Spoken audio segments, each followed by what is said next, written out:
अगर मैं एक रस्सी पे या किसी और ये देख। मीडियम पे एक वेव जनरेट करूं, तो ये वेव कुछ ऐसे दिखने वाली है। अब ये यहीं पे खड़ी तो रहेगी, है नहीं, ये आगे मूव करने वाली है ऐसे। और क्योंकि ये ट्रैवल कर रही है, इसलिए इसे हम कहते हैं ट्रैवलिंग वेव। अब यही एक टाइप की वेव नहीं होती है, हमारे पास एक और टाइप की वेव है, स्टैंडिंग वेव कहते हैं उसे हम। देखो कुछ ऐसे। देखो इसे स्टैंडिंग वेव इसलिए बोलते हैं क्योंकि ये वेव एक ही पोजीशन पे खड़ी है, ये कहीं आगे पीछे मूव नहीं कर रही है, ये ट्रैवल नहीं कर रही है, और ये एक ही पोजीशन पे खड़े होकर डांस कर रही है।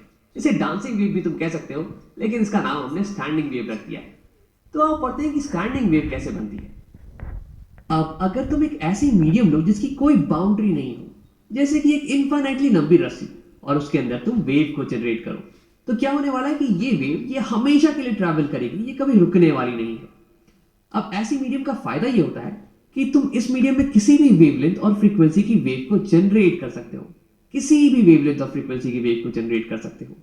लेकिन अगर तुम मीडियम पे बाउंड्री लगा दो ऐसे, तो क्या होने वाला है कि ये वेव बाउंड्री से जाके टकराएगी और रिफ्लेक्ट कर जाने वाली है, और ये फिर खुद से इंटरफेयर करेगी, अपने पीछे वाले पार्ट से ही इंटरफेयर करने वाली है, और उसके बाद हमें मिलता है स्टैंडिंग वेव्स। अब इनकी खासियत यह है कि स्टैंडिंग वेव्स केवल किसी पर्टिकुलर वेवलेंथ और किसी पर्टिकुलर फ्रीक्वेंसी के लिए ही जनरेट हो सकते हैं, ये हर एक वेवलेंथ और फ्रीक्वेंसी के लिए जनरेट नहीं होने वाले हैं। तो एक एग्जांपल की मदद से इसके बारे में और समझते हैं। तो यहां पे मैं लेने वाला हूं एक स्ट्रिंग, ये होगी मेरी स्ट्रिंग, और स्ट्रिंग को मैं फिक्स कर देने वाला हूं दोनों एंड पॉइंट से ऐसे। तो यानी कि मैंने मीडियम पे लगा दी है बाउंड्री। देखो फॉर एग्जांपल एक गिटार की स्ट्रिंग ये ऐसे ही तो होती है, ये दोनों एंड से फिक्स होती है गिटार की स्ट्रिंग। अब इस स्ट्रिंग में मैं वेव्स को जनरेट करने वाला हूं, तो क्या होगा कि इस स्ट्रिंग के पार्टिकल्स ये ऑसिलेट करने लगेंगे, अपने इस रेस्टिंग पोजीशन के अबाउट ऊपर नीचे ऑसिलेट करने लगेंगे। लेकिन अगर तुम इन पॉइंट्स को देखो, इन पार्टिकल्स को जो कि एंड पॉइंट्स में है, ये तो ऑसिलेट नहीं कर सकते हैं, ये तो फिक्स है ना, तो यानी कि इनकी कोई डिस्प्लेसमेंट नहीं होने वाली है, नो डिस्प्लेसमेंट। अब इसलिए इन पॉइंट्स का हम एक नया नाम देते हैं, इन्हें हम कहते हैं नोड्स। नोड्स यानी कि एंड पॉइंट्स पे होने वाली है नोड्स, नो डिस्प्लेसमेंट के पॉइंट्स। अब इसे याद रखने का तरीका है कि नो डिस्प्लेसमेंट होगा नोड्स पे। अब आप देखते हैं कि इस मीडियम में स्टैंडिंग वेव कैसे जनरेट होती है। तो मैं इस रस्सी पे एक पल्स को जनरेट करने वाला हूं और इसे आगे भेजूंगा, तो ये पल्स इस एंड पॉइंट के टुवर्ड्स ट्रैवल करने लगेगी। अब ये इसे टकराएगी और फिर रिफ्लेक्ट हो जाने वाली है। लेकिन अगर एक वेव एक फिक्स एंड पॉइंट से टकराए, तो ये इन्वर्ट होकर रिफ्लेक्ट होती है, ये उल्टी होकर रिफ्लेक्ट होती है। तो कुछ ऐसा होने वाला है, ये उल्टी हो जाएगी और फिर ये रिफ्लेक्ट हो जाएगी, बाउंस कर जाएगी इस डायरेक्शन में, और फिर ये जाएगी यहां इस एंड पॉइंट पे, फिर ये इससे टकराएगी और फिर ये यहां पे उल्टी होकर फिर से रिफ्लेक्ट हो जाएगी। तो ऐसा ही मोशन कंटिन्यू होता रहेगा। अब देखो, अगर मैं एक पल्स की जगह एक सिंपल हार्मोनिक वेव को जनरेट करके आगे की तरफ भेजूं, तो देखो ये सिंपल हार्मोनिक वेव ये भी इस एंड पॉइंट से रिफ्लेक्ट होने वाली है, उल्टी होकर रिफ्लेक्ट होने वाली है, और फिर ये खुद से ही इंटरफेयर करने वाली है और हमें कुछ अलग ही वेव मिलने वाला है। देखो जब ये पहली पीक ये पहुंचेगी इस एंड पॉइंट पे, तो ये उलट जाने वाली है, ये इन्वर्ट हो जाने वाली है, और फिर ये रिफ्लेक्ट करेगी।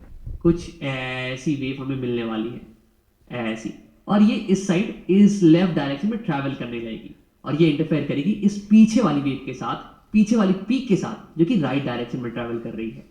अब देखो इन दोनों वेव के इंटरफेरेंस के कारण एक फाइनल वेव जनरेट होने वाला है, एक फाइनल वेव हमें दिखने वाला है।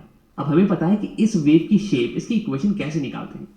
हम लिख लेंगे y total is equal to y जो कि राइट डायरेक्शन में जा रही है, वेव जो कि राइट डायरेक्शन में जा रही है, प्लस वेव जो कि लेफ्ट डायरेक्शन में जा रही है। इन दोनों की इक्वेशन को हम जोड़ देने वाले हैं, तो हमें मिल जाएगा फाइनल वेव कैसे दिखने वाली है इंटरफेरेंस के बाद। लेकिन देखो जनरली तुम्हें एक अजीबोगरीब दिखने वाली वेव ही मिलने वाली है, कुछ ऐसी वेव। लेकिन किसी किसी पर्टिकुलर वेवलेंथ और फ्रीक्वेंसी के लिए तुम्हें स्टैंडिंग वेव मिल सकती है। अब अगर तुम्हें पता लगाना हो कि कौन कौन सी वेवलेंथ के लिए हमें स्टैंडिंग वेव मिलेगी, तो उसके लिए हमें यह पता लगाना पड़ेगा कि एक वेव का कितना हिस्सा इस स्ट्रिंग में फिट आ सकता है, और इस कंडीशन को सेटिस्फाई कर सकता है कि एंड पॉइंट पे जो पार्टिकल है ना, वो अपने रेस्टिंग पोजीशन पे ही है, वो बिल्कुल भी डिस्प्लेस नहीं हो रहे हैं। यानी कि हमें पता लगाना है कि कितना वेवलेंथ इस स्ट्रिंग में फिट आ सकता है, आधा वेवलेंथ या फिर एक चौथाई या फिर एक वेवलेंथ या फिर दो वेवलेंथ जो कि इस स्ट्रिंग में फिट आ सकता है और इस कंडीशन को सेटिस्फाई कर सकता है। अब इसके लिए मेरे पास एक रेफरेंस सिंपल हार्मोनिक वेव है। अब ये वेव मान लेते हैं कि यहां स्टार्ट हो रही है नोड से, अब ऐसा इसलिए क्योंकि हमारे पास पहला पॉइंट ये तो नोड पे ही होना चाहिए। अब देखो उसके बाद ये वेव यहाँ जाएगी और फिर ये यहाँ पे वापस नोड पे आ जा रही है, यानी कि यहाँ से यहाँ तक की दूरी ये होने वाली है पहली स्टैंडिंग वेव मेरी, जो कि यहाँ इस रस्सी में फिट आ सकती है। तो मेरी पहली स्टैंडिंग वेव ये कुछ ऐसी दिखने वाली है। अब देखो ये क्योंकि स्टैंडिंग वेव है इसलिए लेफ्ट या राइट मूव करती हुई नहीं दिखने वाली है। ये क्या होगा कि यहीं पे ये ऑसिलेट करती रहेगी ऊपर नीचे। थोड़े समय बाद यहाँ पे ऐसे कुछ होगी, फिर ये फ्लैट लाइन हो जाने वाली है, फिर ये ऐसे नीचे दिखने वाली है रस्सी, ये ऐसे, और उसके बाद फिर ये और नीचे आने वाली है ऐसे, और फिर ये ऊपर नीचे ऐसे ही ऑसिलेट करती रहेगी इस नोड्स के बीच में। तो इसे दिखाने के लिए हम कभी कभी ये शैडो लाइन दिखा देते हैं। किन्हीं किन्हीं किताबों में तुम्हें ये शैडो लाइन दिखा हुआ मिलेगा।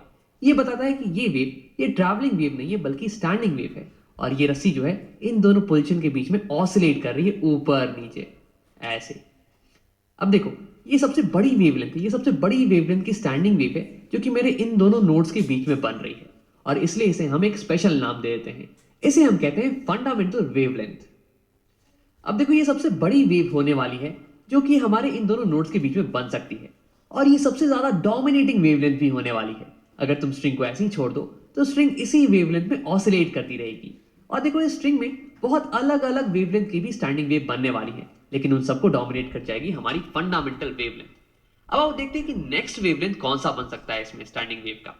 तो देखो हमारी पहली वेवलेंथ तो यहां से इस नोड से इस नोड तक की थी, ये थी हमारी फंडामेंटल वेवलेंथ। अब हमारी सेकेंड स्टैंडिंग वेव ये होने वाली इस नोड से ये एक और नोड आगे, यानी कि ये हो जाएगी हमारी सेकेंड हार्मोनिक। इसे हम कह देते हैं सेकेंड हार्मोनिक ये। अब इस वेवलेंथ को सेकेंड हार्मोनिक इसलिए बोलते हैं क्योंकि पहली बात तो ये कि सेकेंड वेवलेंथ है, और दूसरी बात ये कि यहां पे हो रहा है रेजोनेंस, और जब भी म्यूजिकल इंस्ट्रूमेंट में रेजोनेंस हो रहा हो तो हम उसे हार्मोनिक के नाम से बुलाते हैं। तो ये सेकेंड हार्मोनिक। अब देखो ऐसे और भी स्टैंडिंग वेव्स बन रही होगी। जो थर्ड वेव बनेगी वो होने वाली है कुछ यहां से यहां तक। ये देखो यहां से ये फंडामेंटल, फिर यहां से यहां तक ये होगी सेकेंड हार्मोनिक, और फिर अगला नोट यहां से अगला नोट। ये देखो दोनों एंड पॉइंट पे है नोट्स, तो ये हो जाने वाली है हमारी थर्ड हार्मोनिक, कुछ ऐसी दिखने वाली है। अब उसे भी लिख लेते हैं, ये हो जाएगी थर्ड हार्मोनिक। अब ऐसे तो बहुत सारी वेवलेंथ को तुम यहां पे बना सकते हो इन दोनों नोड्स के बीच में, लेकिन अब एक बार डिटेल में देखते हैं कि आखिरकार हो क्या रहा है यहां पे। तो सबसे पहले मैं थोड़ी सी जगह बना लेता हूं। हाँ, तो ये है एक स्टैंडिंग वेव जो कि हमारी इन दोनों नोड्स के बीच में बन रहा होगा। अब स्टैंडिंग से मेरा मतलब ये है कि ये वेव कहीं भी ट्रैवल करती हुई नहीं दिखेगी। ये पीक या लेफ्ट या राइट ट्रैवल करते हुए नहीं दिखने वाली है, बल्कि ये वेव यहीं पे खड़े खड़े डांस करेगी ऊपर नीचे, और थोड़े समय बाद ये वेव कुछ यहां पे होने वाली है। देखो ये वाली पीक ये ऊपर से नीचे आ चुकी होगी, और ये वाली पीक ये नीचे से ऊपर चली गई होगी। तो ऐसे ये वेव यहीं पे डांस कर रही होगी। अब अगर तुम ध्यान दो तो तुम्हें दिखेगा कि ये वाली पॉइंट, ये पॉइंट नोड्स एंटी नोड्स हैं, जीरो ही रहता है नोड्स एंटी नोड्स हैं। क्लियर है मेरे ख्याल से सारा ये पीछे वाली वेव के साथ, और इसलिए हमें ऐसा पैटर्न मिले बराबर है 10 मीटर की। ठीक है। बस तो अगर मैं पॉइंट क्लियर है यहाँ तक।